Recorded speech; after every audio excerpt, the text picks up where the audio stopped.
नमस्कार दोस्तों, स्वागत है आप सभी का विशिष्ट इनसाइट चैनल पर। मैं हूं विशिष्ट मिश्रा और हाजिर हूं आप सभी के सामने एक बार फिर बहुत इंपॉर्टेंट न्यूज के साथ। दोस्तों, कुछ समय पहले ही पिछले सप्ताह ही भारत के प्रधानमंत्री अमेरिका में थे और काफी सफल अमेरिका दौरा भी कहा जा रहा है उनका। लेकिन अमेरिका से वापस लौटने के तुरंत बाद अमेरिका से कुछ खबरें ऐसी निकली जिसका कंसर्न भारत से। जी हाँ, बिल्कुल, आप सभी को पता है कि ट्रंप की सरकार आते ही अमेरिका में एक विशेष डिपार्टमेंट डॉजी जिसको कहा जाता है या डॉज जिसको कहा जाता है, डिपार्टमेंट ऑफ गवर्नमेंट इफिशियंसी की बात की गई थी और उसको लीड कर रहे थे एलन मस्क। एलन मस्क सरकार में इस समय मुख्य रूप से काम कर रहे हैं। आप समझ सकते हैं कि उनका योगदान कितना है ट्रंप को विजयी बनाने में, ट्रंप को राष्ट्रपति बनाने में, और उसी हिसाब से उनको पद भी दिए गए हैं। आप कह सकते हो कि उसी हिसाब से उनको कार्य भी सौंपे गए हैं। तो जो डोजी है, डोजी डिपार्टमेंट है, डिपार्टमेंट ऑफ गवर्नमेंट एफिशिएंसी, वो इस बात पर ध्यान केंद्रित करने की कोशिश करता है कि कहीं सरकार का पैसा मिसयूज तो नहीं हो रहा है। क्या जो सरकारी अधिकारी हैं, जो नौकरशाह हैं, जो ब्यूरोक्रेट्स लोग हैं, वो अपने काम को सही ढंग से कर रहे हैं? क्या वो एफिशिएंट हैं कि नहीं है? भारत के चुनावों के बाद और अमेरिका के चुनावों की तुलना करते हुए एलन मस्क ने एक पोस्ट भी किया था एक्सपर्ट, जिसमें बताया था कि भारत से अमेरिका को सीखना चाहिए, जिसने एक दिन के अंदर ही अंदर 7-8 घंटे के अंदर अपने लोकसभा का रिजल्ट लाकर रख दिया इतनी बड़ी पॉपुलेशन के सामने। लेकिन कैलिफोर्निया से उन्होंने तुलना की थी, जहाँ का मतगणना यानी वोटर काउंटिंग बहुत लंबे समय तक चलती है।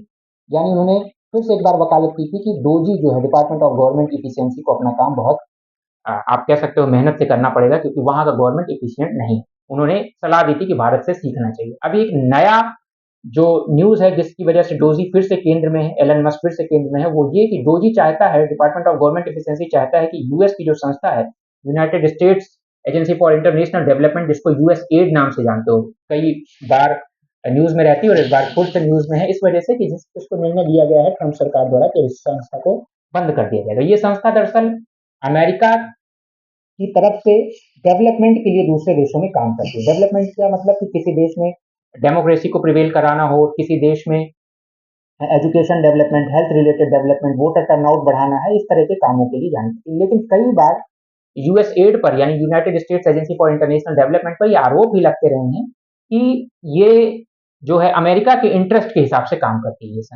ये संस्था यानी अमेरिका के इंटरेस्ट को पुश करने की कोशिश करती है। किसी देश में अमेरिका के लिए कोई नैरेटिव सेट करना हो, या फिर किसी देश में उस तरह की सरकार को समर्थन प्रदान करना हो जो अमेरिका की हितधारी होगी, जो अमेरिका के इंटरेस्ट में होगी वो सरकार, उस सरकार के लिए नैरेटिव सेट करना, या उस सरकार के विपक्ष में, उस सरकार के विरोध में नैरेटिव सेट करना, उस समाज में डिवाइड क्रिएट करना, पर्टिकुलर समाज में डिवाइड क्रिएट करना, इस वजह से भी यूएस एड पर कई बार आरोप लगे हैं कि दूसरे देशों में ये इंटरफेरेंस की कोशिश करता है। अब ट्रंप ने जब भारत के प्रधानमंत्री अमेरिकी दौरे से अमेरिकी दौरे से लौट कर भारत वापस आए, उसी समय ट्रंप, उसके कुछ दिन बाद ही ट्रंप ने अपने भाषण में कहा कि ये $21 मिलियन जो यूएस एड के द्वारा दिए जा रहे हैं भारत को, और इसके पीछे कारण ये बताया जा रहा है कि वोटर टर्नआउट बढ़ाने के लिए दिए जा रहे हैं, ये वास्तव में हास्यास्पद है कि भारत जैसे देश को, जिसके पास खुद ही इतना बड़ा इनकम टैक्स रिसोर्स है, टैक्स रिसोर्स है, उसको हम $21 मिलियन दे रहे हैं for what, for voter turnout. तो इसको खत्म करना पड़ेगा। ये $21 मिलियन को कट करने की कोशिश की गई, कट करने का निर्णय लिया गया। और उसके कुछ ही दिन बाद, उसके कुछ ही घंटों बाद इनफैक्ट ये बात भी निकल कर सामने आई कि जो $21 मिलियन यूएस एड द्वारा भारत में दिए जा रहे हैं in the name of voter turnout, in the name of increasing voter turnout, वो कहीं ना कहीं भारत की पॉलिटिक्स को इंटरफेरेंस करने की कोशिश की जा रही है।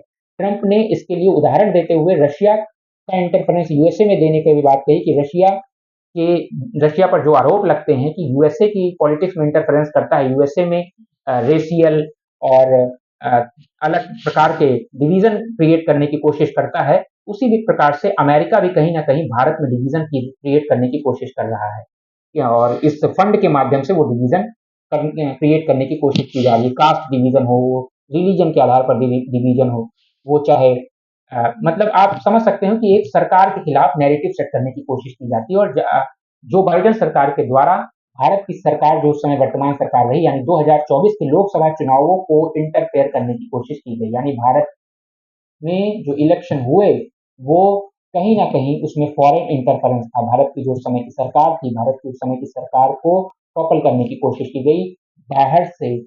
आप कह सकते हो कि बाहर से विपक्षी पार्टियों को सपोर्ट करने की कोशिश की गई, बाहर से ऐसा माहौल बनाने की कोशिश की गई कि वो सरकार दोबारा सत्ता में ना आए। निश्चित रूप से भारत को इसके लिए कदम उठाने चाहिए कि भारत की डेमोक्रेसी में किसी भी प्रकार से विदेशी सेंधमारी ना हो सके, फॉरेन इंटरफेरेंस ना हो सके। तो जो ट्रंप ने एक नई बात उजागर की है, निश्चित रूप से ट्रंप ने कहा है इसके लिए मैं मोदी जी से बात करूंगा और भारत को ये बताऊंगा कि आपके इलेक्शन में इंटरफेरेंस हो रहा है। ट्रंप ने अपने भाषण के दौरान ये भी कहा कि जब उन $21 मिलियन का करेंगे, तो इसका मतलब ये नहीं है कि उनकी मोदी जी से बहुत अच्छी दोस्ती नहीं है, या फिर मोदी से उन्होंने कहा कि प्रधानमंत्री से हमारे पर्सनल रिलेशन बहुत अच्छे हैं, प्राइम मिनिस्टर ऑफ इंडिया से पर्सनल, लेकिन ये जो $21 मिलियन है ये हमें कट करना ही पड़ेगा, क्योंकि ये अमेरिका के टैक्स पेयर्स का पैसा है जो अमेरिका के लिए इस्तेमाल होना चाहिए, और भारत के पास इतना पैसा खुद ही है कि वो अपने वोटर टर्नआउट, और फिर उसके बाद जब बात निकल कर आती है वो भारत वास्तव में भारत के लिए कंसर्निंग हो जाती है कि किस प्रकार से वोटर टर्नआउट के नाम पर भारत में पॉलिटिकल फॉरेन इंटरफेरेंस करने की कोशिश की जा रही है। तो आप इस पर क्या मत रखते हैं? कमेंट करके जरूर बताइए। आप सभी का इस सेशन से जुड़ने के लिए बहुत बहुत धन्यवाद। Thank you so much to all of you. Have a nice day.